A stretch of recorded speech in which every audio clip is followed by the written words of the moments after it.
Hello, my fellow travel adventurers. A beautiful day here in the city of Chicago, and I would be absolutely remiss if I did not bring you along with me as I gather up all this beautiful nature therapy that we have here around the city. So, yet again, I'm here in one of Chicago's fabulous parks, and this is what I would indeed consider to be a hidden gem, because right now I'm out here and absolutely no one is here, and as you can tell from what's going on behind me, it is absolutely stunning out here. This is a gem on the south side of Chicago, so come on along with me and check out this hidden gem here in Chicago.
So a few quick notes about this lovely garden. Like, number one, it is indeed a hidden gem. I am here right now and there's absolutely no one else here.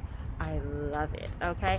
But in addition to that, it is a little walk off of the main streets in order to get here, so it's literally hidden for a reason. One thing I absolutely love about this particular location is that it is proof in and of itself that when people try to say that there's nothing good on the south side of Chicago, it's like, boom, baby, use a lie. Proof is in the pudding, okay?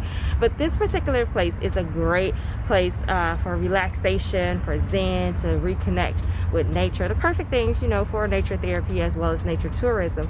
But in addition to that, this is just a place of unity, because the reason why this garden was, you know, planned and executed was because it wanted to show a relationship between the United States and Japan. So literally from its very conception, from its initial stages, this was meant to be a place of peace, a place of unity, and a place like never before. So once again, I cannot stress to you enough, I know the south side of Chicago gets a lot of bad rap in the news, but there are still some great gems that are here on the south side, and I will always and forever support my south side.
little note, in the spring, summer, and early fall, all of this is a beautiful flowing waterfall. But obviously, this is the late fall. We're rolling into winter. Stuff will freeze. It will be a hot mess. So right now, it's just looks like beautiful rocks that they tell you not to climb on. But once again, when the weather is consistently nice, this is a beautiful flowing waterfall.